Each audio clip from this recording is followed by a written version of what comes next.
हौसला हो तो क्या नहीं पाया जा सकता।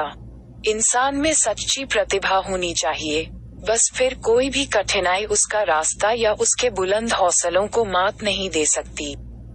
यहाँ हम बात कर रहे हैं एक ऐसे शख्स की, जिसने अपने जज्बे को कायम रखा और अपनी मंजिल को पाने का रास्ता बनाया और उसे हासिल भी किया।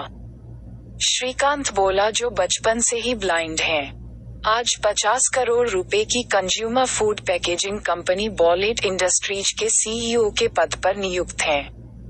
उन्होंने ये कंज्यूमर फूड पैकेजिंग कंपनी बनाकर कई लोगों के लिए एक मिसाल कायम की है। हैदराबाद के श्रीकांत बोला का बचपन कई कठिनाइयों से गुजरा। उनके परिवार की मासिक आय लगभग 1600 रुपए थी। आपको ये जानकर हैरत होगी कि जब श्रीकांत का जन्म हुआ तो उनके कुछ रिश्तेदारों और पड़ोसियों ने श्रीकांत के माता पिता को उनके पैदा होते ही उन्हें मार देने को कहा था। लेकिन श्रीकांत की किस्मत में कुछ और ही था।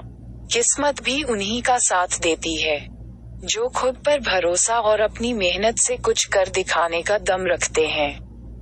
श्रीकांत बचपन से ही पढ़ने में तेज थे।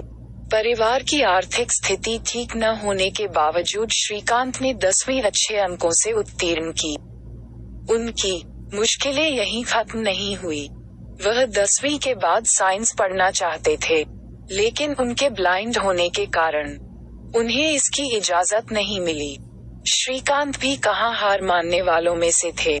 कई महीनों की लड़ाई लड़ने के बाद आखिरकार श्रीकांत को साइंस पढ़ने की इजाजत मिली और इसी के साथ श्रीकांत देश के पहले ब्लाइंड बने, जिन्हें 10वीं के बाद साइंस पढ़ने की अनुमति मिली।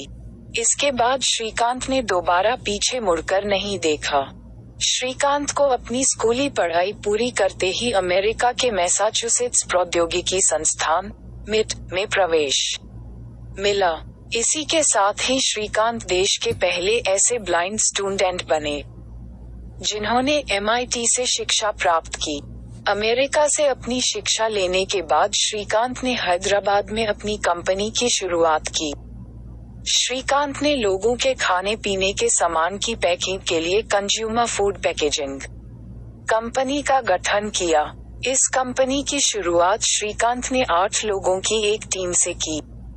उन्होंने इस कंपनी में सबसे पहले आसपास के बेरोजगार लोगों को जोड़ा, जिसमें श्रीकांत ने ब्लाइंड लोगों को काम दिया। जब श्रीकांत की कंपनी अच्छी रफ्तार पकड़ने लगी तो फंडिंग की दिक्कत आना शुरू हुई, लेकिन श्रीकांत इससे पीछे हटने वाले थोड़ी थे। उन्होंने कई फंडिंग कंपनियों से और निजी बैंकों से फंड जुटाकर अपने काम को आगे बढ़ाया। श्रीकांत की कंपनी ने फर्श से अर्श तक का सफर तय किया। आज श्रीकांत की कंपनी के तेलंगाना और हैदराबाद में 4 प्लांट है, जिसमें हजारों की संख्या में कर्मचारी कार्यरत है। श्रीकांत कहते हैं कि जब सारी दुनिया उनसे कहती थी कि वह कुछ नहीं कर सकते तो वह उनसे कहते थे कि वह सब कुछ कर सकते हैं। आज जिस मुकाम पर श्रीकांत हैं, उन्होंने अपनी इस बात को साकार भी कर दिखाया है। श्रीकांत कहते हैं कि अगर आपको अपनी जिंदगी की जंग जीतनी है तो सबसे बुरे समय में धैर्य बनाकर रखने से सफलता जरूर मिलेगी। अगर आपको वीडियो अच्छा लगा तो सब्सक्राइब करें और शेयर करें एजुकेशन स्टोरी।